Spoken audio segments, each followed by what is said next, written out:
Hi hello dears, എല്ലാ മക്കൾക്കും എജ്യുമേറ്റിൻ്റെ മറ്റൊരു ക്ലാസ്സിലേക്ക് സ്വാഗതം. ഇന്നത്തെ ക്ലാസ്സിൽ നമ്മൾ നോക്കാനായിട്ട് പോകുന്നത് 6ാം ക്ലാസ്സിലെ മക്കളുടെ സാമൂഹ്യശാസ്ത്രത്തിൻ്റെ ഒരു മോഡൽ ചോദ്യപേപ്പറാണ്. ഈ വർഷം കഴിഞ്ഞ ക്വസ്റ്റ്യൻ പേപ്പറാണ് കേട്ടോ. ക്ലാസ്സിലേക്ക് കിടക്കുന്നതിന് മുന്നായി ചാനൽ ആദ്യമായി കാണുന്നവരാണെങ്കിൽ ഒന്ന് സബ്സ്ക്രൈബ് ചെയ്ത് സപ്പോർട്ട് ചെയ്യാൻ മറക്കരുത്. അതുപോലെ വീഡിയോ നിങ്ങളുടെ കൂട്ടുകാരിലേക്ക് കൂടെ ഒന്ന് ഷെയർ ചെയ്ത് കൊടുക്കണേ. നമ്മൾ ഓൾറെഡി സാമൂഹ്യശാസ്ത്രത്തിൻ്റെ കുറച്ച് set of question papers upload ചെയ്തിട്ടുണ്ട്. ആ വീഡിയോ കാണാത്തവർ STD 6 ക്വസ്റ്റ്യൻ പേപ്പേഴ്സ് എന്നുള്ള പ്ലേലിസ്റ്റ് ഉണ്ട്, അതിലെടുത്ത് നോക്കുക. അപ്പോൾ ശരി, നമുക്ക് നേരെ ക്ലാസ്സിലേക്ക് കടക്കാം. പ്രവർത്തനം 1. ബാങ്കുകളിലെ നിക്ഷേപങ്ങളെ അവയുടെ സ്വഭാവമനുസരിച്ച് പലതായി തരംതിരിക്കാം. ചോദ്യം എ. വിവിധ തരം നിക്ഷേപങ്ങളുടെ സവിശേഷതകളാണ് നൽകിയിരിക്കുന്നത്. അവയെ ശരിയായി ക്രമീകരിച്ച് ആശയപടം പൂർത്തിയാക്കുക. തന്നിരിക്കുന്ന പ്രത്യേകതകൾ എന്തൊക്കെയാണെന്ന് നോക്കൂ.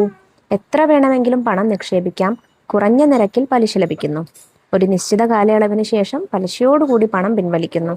ഒരു പ്രത്യേക കാലയളവിലേക്ക് നിശ്ചിത തുക കൃത്യമായ ഇടവേളകളിൽ നിക്ഷേപിക്കുന്നു.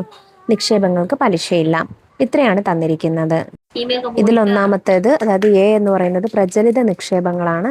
പ്രചലിത നിക്ഷേപങ്ങളിൽ നിക്ഷേപങ്ങൾക്ക് പലിശയില്ല. ഉണ്ടോ? പ്രധാനമായിട്ടും വ്യാപാരികൾക്കും ബിസിനസ്സുകാർക്കും ഒക്കെയാണ് വേണ്ടിയിട്ടുള്ളതാണ് പ്രചലിത നിക്ഷേപങ്ങൾ. പിന്നെ ബി, സമ്പാദ്യ നിക്ഷേപം. സമ്പാദ്യ നിക്ഷേപം എന്ന് പറഞ്ഞാൽ എത്ര വേണമെങ്കിലും പണം നിക്ഷേപിക്കാം, കുറഞ്ഞ നിരക്കിൽ പലിശ ലഭിക്കുന്നുള്ളൂ. സി, ആവർത്തിത നിക്ഷേപങ്ങൾ എന്ന് പറഞ്ഞാൽ ഒരു പ്രത്യേക കാലയളവിലേക്ക് നിശ്ചിത തുക കൃത്യമായ ഇടവേളകളിൽ നിക്ഷേപിക്കുന്നു. ഉദാഹരണത്തിന് ഇപ്പോൾ എല്ലാ മാസവും അല്ലെങ്കിൽ എല്ലാ ആഴ്ചയിലും അങ്ങനെയൊക്കെ ആയിട്ട്.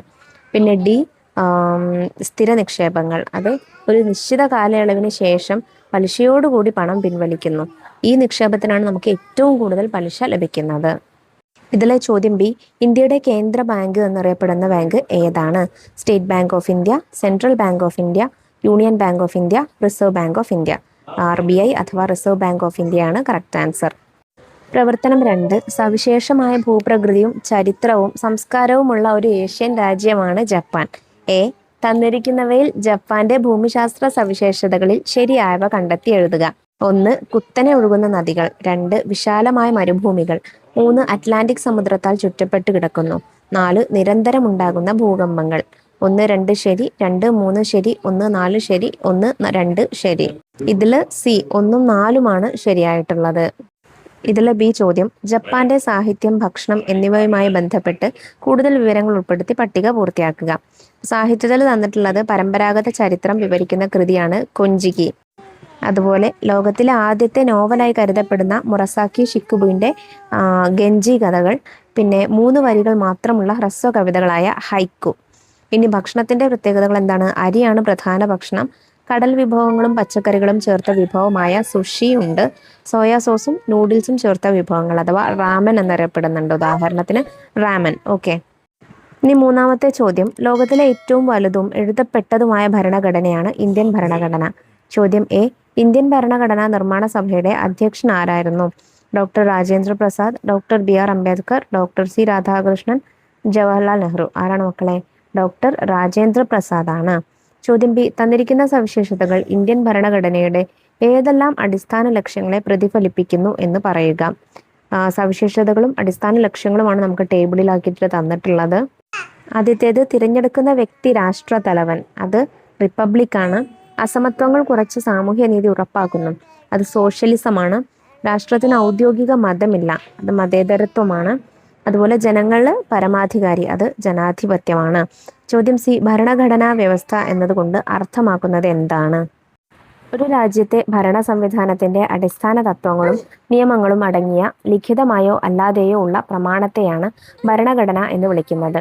രാജ്യത്തെ നിയമവാഴ്ച ഉറപ്പുവരുത്തുക. സർക്കാരിന്റെ വിവിധ വിഭാഗങ്ങളുടെ, അതായത് നിയമനിർമ്മാണ സഭ, ഭരണനിർവഹണ വിഭാഗം, നീതിന്യായ വിഭാഗം തുടങ്ങിയവയൊക്കെയുണ്ട്. അവയുടെ ആ വിഭാഗങ്ങളുടെ അധികാരങ്ങളും പരിധികളും നിശ്ചയിക്കുക, പൗരന്മാരുടെ അവകാശങ്ങൾ സംരക്ഷിക്കുക എന്നിവയാണ് ഒരു ഭരണഘടനാ വ്യവസ്ഥയുടെ പ്രധാന ലക്ഷ്യങ്ങൾ. നാലാമത്തെ ചോദ്യത്തിൽ 2 ചോദ്യങ്ങളുണ്ട്. 4A-യും 4B-യും. ഇതിലൊന്നിന് മാത്രം ഉത്തരം എഴുതിയാൽ മതി. ആദ്യം 4A നോക്കാം.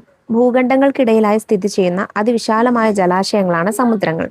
നമുക്കിവിടെ വ്യത്യസ്ത സമുദ്രങ്ങളുടെ ഭൂപടം തന്നിട്ടുണ്ട്. ആർട്ടിക് സമുദ്രം, പസഫിക് സമുദ്രം, ഇന്ത്യൻ മഹാസമുദ്രം, ദക്ഷിണ സമുദ്രം, അറ്റ്ലാന്റിക് സമുദ്രം. പിന്നെ അതുപോലെ ഭൂഖണ്ഡങ്ങളുണ്ട്. വടക്കേ അമേരിക്ക, തെക്കേ അമേരിക്ക, ആഫ്രിക്ക, ഏഷ്യ, യൂറോപ്പ് തുടങ്ങിയിട്ടുള്ള ഭൂഖണ്ഡങ്ങളും ഉണ്ട്.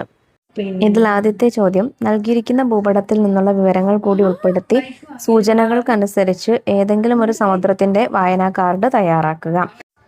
ഞാനിവിടെ പസഫിക് സമുദ്രത്തിൻ്റെയാണ് എഴുതുന്നത്. സമുദ്രത്തിൻ്റെ പേര് പസഫിക്. അതിർത്തി പങ്കിടുന്ന വൻകരകൾ ഏഷ്യ, ഓസ്ട്രേലിയ, വടക്കേ അമേരിക്ക, തെക്കേ അമേരിക്ക, അന്റാർട്ടിക്ക.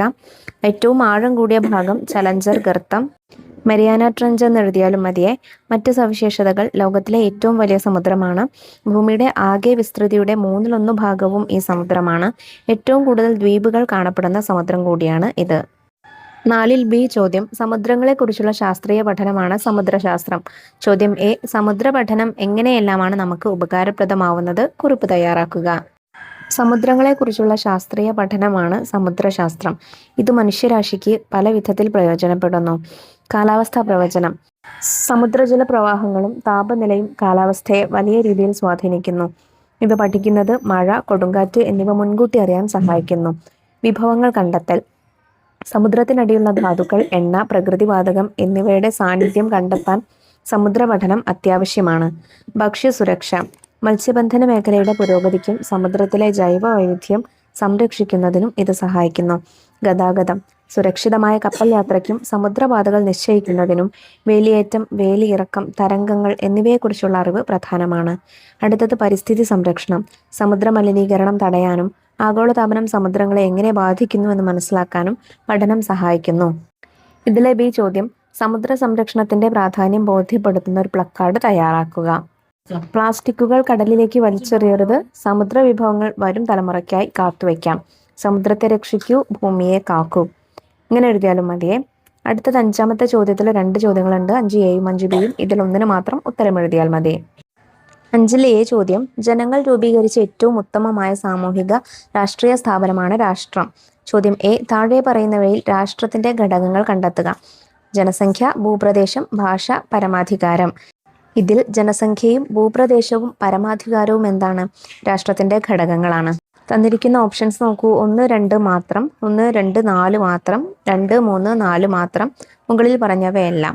ഇതിൽ 1, 2, 4. അപ്പോൾ ഓപ്ഷൻ ബി ആണ് ശരിയായിട്ടുള്ളത്. ചോദ്യം ബി: രാഷ്ട്രത്തിന്റെ ഒരു ഘടകമായ പരമാധികാരത്തിന്റെ സവിശേഷതകൾ ഉൾപ്പെടുത്തി കുറിപ്പ് തയ്യാറാക്കുക. ഒരു രാഷ്ട്രത്തിന്റെ പരമവും അന്തിമവുമായ അധികാരമാണ് പരമാധികാരം. ഇതിന്റെ പ്രധാന സവിശേഷതകൾ താഴെ പറയുന്നവയാണ്. ഒന്നാമത്തേത് സ്ഥിരത. രാഷ്ട്രം നിലനിൽക്കുന്നിടത്തോളം കാലം പരമാധികാരവും നിലനിൽക്കും. സർക്കാർ മാറിയാലും പരമാധികാരത്തിന് മാറ്റം ഉണ്ടാകുന്നില്ല. രണ്ടാമത്തേത് അവിഭാജ്യത. പരമാധികാരം വിഭജിക്കാൻ കഴിയില്ല. അതിനെ വിഭജിക്കുന്നത് രാഷ്ട്രത്തെ നശിപ്പിക്കുന്നതിന് തുല്യമാണ്. പിന്നെ ഏകത്വം. പരമാധികാരം അന്തിമവും നിയന്ത്രണങ്ങൾക്ക് അതീതവുമാണ്. രാഷ്ട്രത്തിനുള്ളിൽ അതിനേക്കാൾ ഉയർന്ന അധികാരം മറ്റൊന്നില്ല. അവസാനത്തേത് സർവ്വവ്യാപകത്വം. രാഷ്ട്രത്തിന്റെ അതിർത്തിക്കുള്ളിലുള്ള എല്ലാ വ്യക്തികൾക്കും സ്ഥാപനങ്ങൾക്കും മേൽ പരമാധികാരം പ്രയോഗിക്കാൻ കഴിയും. ഇനി 5ൽ ബി ചോദ്യം: രാഷ്ട്രത്തിന്റെ നിയമങ്ങളും നയങ്ങളും പരിപാടികളും നടപ്പിലാക്കുന്നത് ഗവൺമെന്റിന്റെ വിവിധ ഘടകങ്ങളിലൂടെയാണ്. ചോദ്യം എ: ഗവൺമെന്റിന്റെ ഘടകങ്ങളുമായി ബന്ധപ്പെട്ട ശരിയായ പ്രസ്താവനകൾ തിരഞ്ഞെടുക്കുക. നീതിന്യായ വിഭാഗം നിയമങ്ങൾ വ്യാഖ്യാനിക്കുന്നു. നിയമനിർമ്മാണ വിഭാഗം നിയമങ്ങൾ നടപ്പിലാക്കുന്നു. കാര്യനിർവഹണ വിഭാഗം നിയമങ്ങൾ നടപ്പിലാക്കുന്നു. ഇതിൽ നീതിന്യായ വിഭാഗം നിയമങ്ങൾ വ്യാഖ്യാനിക്കുന്നു, അതുപോലെ കാര്യനിർവഹണ വിഭാഗം നിയമങ്ങൾ നടപ്പിലാക്കുന്നു എന്നിവയാണ് ശരി. അപ്പോൾ ഓപ്ഷനുകൾ നോക്കൂ. 1, 2 ശരി, 1, 3 ശരി, 2, 3 ശരി, എല്ലാം ശരി. അപ്പോൾ 1ഉം 3ഉമാണ് ശരിയായിട്ടുള്ളത്, അതായത് ഓപ്ഷൻ ബി. ചോദ്യം ബി: രാഷ്ട്രവും ഗവൺമെന്റും എങ്ങനെ പരസ്പരം ബന്ധപ്പെട്ടിരിക്കുന്നു? വിശദമാക്കുക. രാഷ്ട്രവും ഗവൺമെന്റും തമ്മിൽ വേർപിരിക്കാനാവാത്ത ബന്ധമാണുള്ളത്.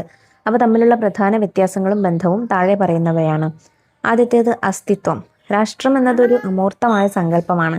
എന്നാൽ ഗവൺമെന്റ് എന്നത് രാഷ്ട്രത്തിന്റെ താൽപ്പര്യങ്ങൾ നടപ്പിലാക്കുന്ന ഒരു ഏജൻസി അല്ലെങ്കിൽ യന്ത്ര സംവിധാനമാണ്.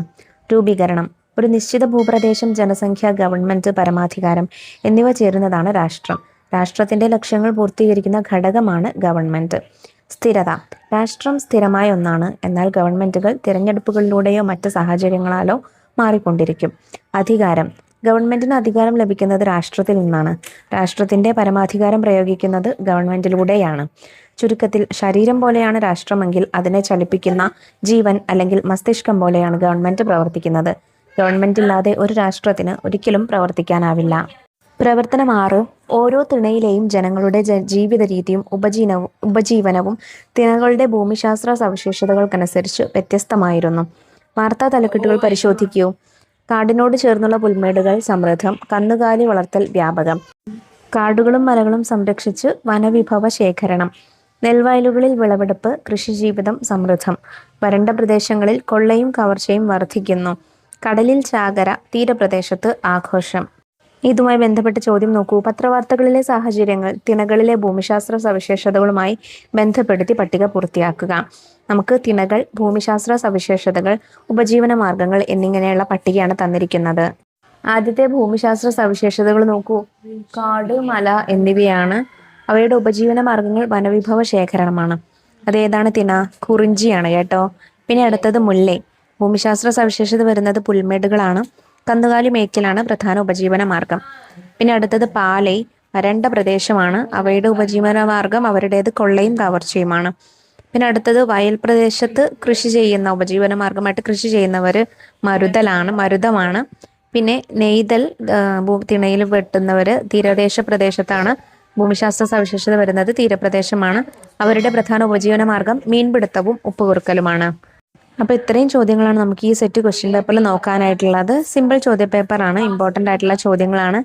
ചെയ്ത എല്ലാ ചോദ്യങ്ങളും മക്കൾക്കും മനസ്സിലായിട്ടുണ്ടെന്ന് വിശ്വസിക്കുന്നു. വീഡിയോ ഉപകാരപ്രദമായിട്ടുണ്ടെങ്കിൽ നിങ്ങളുടെ കൂട്ടുകാരിലേക്ക് കൂടെ ഒന്ന് ഷെയർ ചെയ്യുക. അതുപോലെ കൂടുതൽ ക്വസ്റ്റ്യൻ പേപ്പേഴ്സിന് വേണ്ടിയിട്ട് ചാനൽ ഒന്ന് സബ്സ്ക്രൈബ് ചെയ്ത് വെക്കുകയും ചെയ്യാം. അപ്പോൾ ശരി, നമുക്ക് അടുത്ത ക്ലാസ്സുമായി വീണ്ടും കാണാം. താങ്ക്